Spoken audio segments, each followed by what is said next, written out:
Yo, what is going on YouTube? It's your boy Dan, aka aDrive. I'm bringing you guys a brand new video today. Today we're going to talk about a handful of things about Pokemon Sword and Shield, including a ton of new rumors that have emerged that may indicate what's coming up next in the Isle of Armor and Crown Tundra DLCs. The rumor season is starting and there's a lot to be excited about, so we're going to talk about that. I'm also going to talk about some other stuff, like you see this Litten behind me here, my man Hoodlum Callum. We'll talk about that and a couple things in between. So we got a really cool video set for you guys today. Be sure to hit that like button down below, subscribe if you guys are new, and you'll have to bear with me. I have face cam on. I shaved and got cleaned up today. Look good, feel good kind of thing, but I'm still recovering from the flu.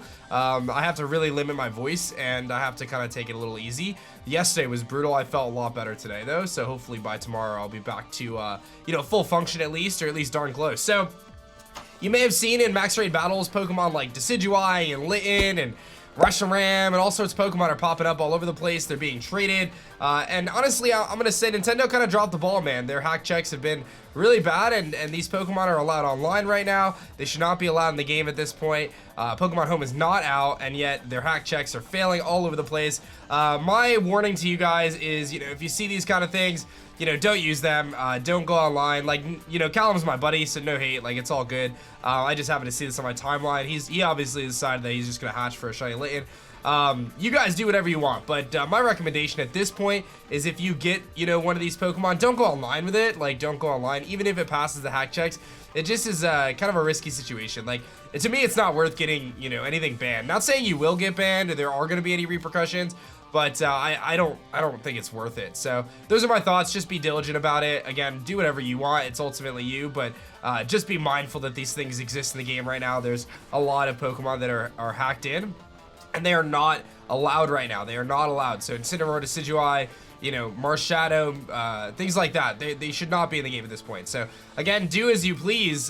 Don't, you know, no hate spread towards anybody. It's your life, but just be mindful that there could be repercussions. I don't think there will be, but I'm just, you know, kind of stating that there could be. So anyway, in other news, talking about repercussions, yeah, Nintendo fingers rogue reviewer for Pokemon Sword and Shield leaks. My goodness, Tom Phillips.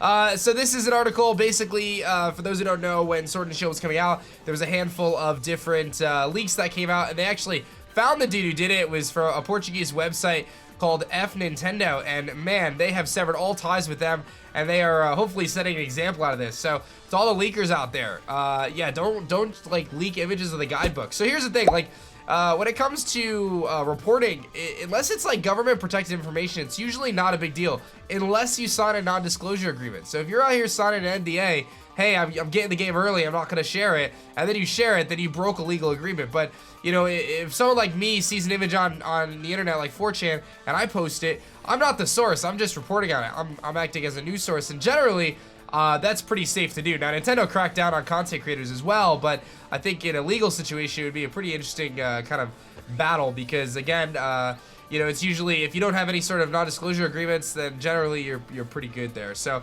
very interesting kind of situation, but just something to note. And of course, as we talk about this, I'm actually going to talk about a couple different rumors and potential leaks that have kind of surfaced since this. So, let's jump into that. PokeStarmy posted the other day, can anyone send me the pic of rumored Galarian Breloom, please? Now, PokeStarmy is a person who's pretty known in the community for translating. They generally translate rumors and leaks and things like that. They kind of disappeared a little bit since Sword and Shield came out, but this Breloom started kind of spreading across the internet, and I admittedly don't actually know who's in this screenshot. I will say that I know HDV covered this. I don't know him too well, but I know that he did cover this rumor, and it was brought to my attention because of that. A lot of people tagged me the other day, but I've just been too under the weather to kind of cover it.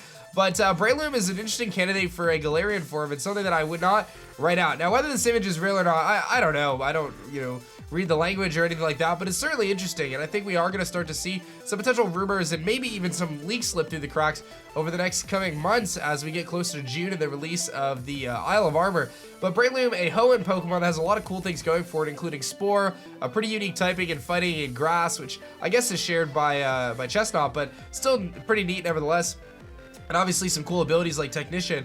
And it's actually a pretty strong Pokemon too. It's got a great attack stat, and again, access to Spore makes it really unique, but this one seems very regal in a way. Like, it seems like it's kind of like its neck piece is definitely more frilled out. It almost looks like it has bandages kind of on its midsection there. Its toes look relatively similar. Its hair looks very different though. It almost like has kind of like a fluffed out hair as opposed to like that standard kind of mushroom. And its tail looks a little bit different too, whether it's wagging its tail or it's kind of got a split tail or whatever's going on there. Its arms are still pretty short, and it definitely is a very interesting kind of concept here. So whether this is real or not, I have no idea, but definitely a lot of people kind of pointed at the fact that this may have some credibility to it. So very interesting stuff there. Kind of wanted to bring it to your attention that maybe Galarian Breloom is on the horizon as we kind of close in on these new DLCs. And we know that there's going to be new Pokemon and new Galarian forms in general. They already showed us like a ton of stuff with the legendary birds and some new Regis. We know about Slowpoke and things like that, which is awesome.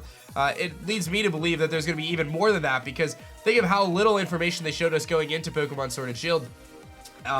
You know, and that was like really their strategy. So why would they show us everything going into the DLCs? I think we're going to be pleasantly surprised with a lot of cool stuff.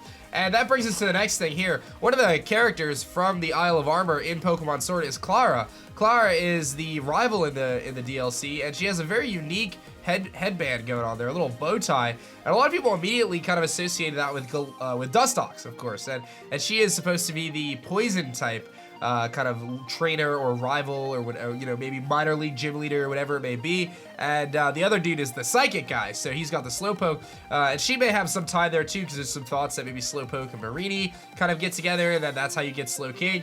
But someone drew up this kind of Galarian Dustox, and it really fits the bow. It really makes a lot of sense. Like, when you look at the two, it's kind of like, whoa, actually, I get that now. So this is not official. It's just a drawing I found on 4chan, but nevertheless, very, very cool to look at. I think Galarian Dustox, I've been wanting some love for this line for a long time. I really like the Whirlpool line. I really like the idea there. And actually, we have another rumor. It's a text-based rumor, so again, we always take these things with a grain of salt, but they're super interesting to talk about. So let's kind of jump back into that. We've got this little rumor here that kind of jumps upon this Galarian Dustox here, and it says, "Trust me or don't, doesn't matter for now." I always hate when they start like that. It's so stupid. Pokemon Sword and Shield expansion pass content includes regional forms for the following Pokemon: Drowsy and Hypno, Psychic and Dark. I feel like we just hit like a time capsule and we went back, you know, 6 months, but Drowsy and Hypno, Psychic and Dark. Then it talks about the Whirlpool line. So Whirlpool being Ghost and Bug, and then having a split evolution line based on the different passes. So it actually says that Cascade and Dustox is going to be in the first pass, which is Ghost and Poison, which it loses its bug typing, which is stupid. And then Silcoon and Beautifly becomes Ghost and Dragon in the second pass. I guess the turnoff here is Ghost Poison seems kind of cool. The Ghost Dragon seems a little weird because they just released Dragapult. I have a hard time feeling that one out because that just seems weird to me. And like, how does Wurmple how does this lose the bug typing? That would really frustrate me, especially when there's so much opportunity to go Bug Dragon. We need a Bug Dragon, man. I've been saying this forever. And we finally got our Ice Bug, and we're still waiting for that Bug Dragon. Hoot Hoot and its brand new evolution, Psychic Flying. Still think there's possibilities for Hoot Hoot. And even though Hoot Hoot's in the main Galar region, that doesn't mean there can't be a Galar form of it, in my opinion anyway. I think there's anything's out on the table. Everything's possible. Slowpoke, which is pretty obvious. Its first evolution is Psychic and Ghost, and the second evolution is Psychic and Ice. So this is actually indicating that Slowpoke and Slowbro and Slowking, but it almost is kind of weird because I don't know. Slowpoke only evolves once. It just has a split evolution line, so I'm a little confused on that too. And I'm a believer that we're gonna get the, we're gonna get the Marini thing. You know, it looks like Marini is the headpiece on Slowking and Slowbro. I'm a big believer of that. And then there's two brand new Eeveelutions, and this is the thing that really, if you ask me, aDrive, what's the one thing that you're surprised that's missing from Sword and Shield? I would say a new evolution, to be honest, because I feel like a new evolution is one of the easiest ways to get people excited about something.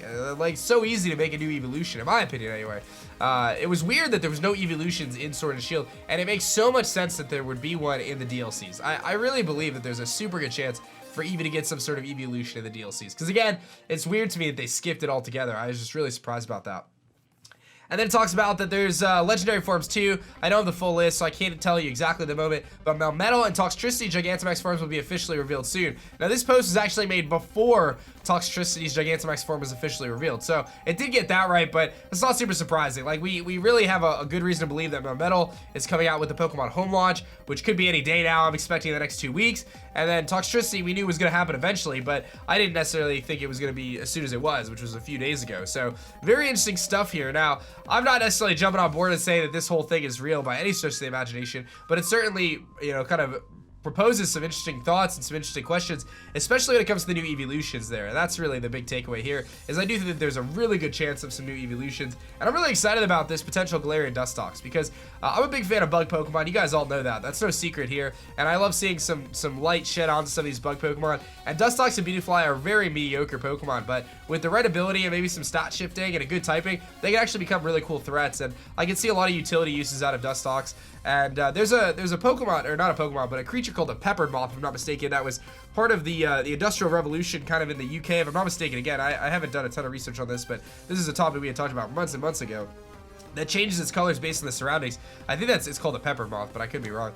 They could really take some inspiration from that and tie that into Dustox somehow. That could be really, really cool. But I just think it's a super sick Pokemon, and it does really, really resemble her bow, especially when you see it like drawn out like that. I mean, it looks so much like her bow. So nevertheless, really cool stuff there. Hopefully, like I said, I'll feel better in the next few days to get you guys some content. Otherwise, you enjoy my stuffy voice. But thank you guys for watching. I hope you guys enjoyed. Hit that like button down below. Subscribe if you guys are new, and I'll catch you guys on the next one. Peace.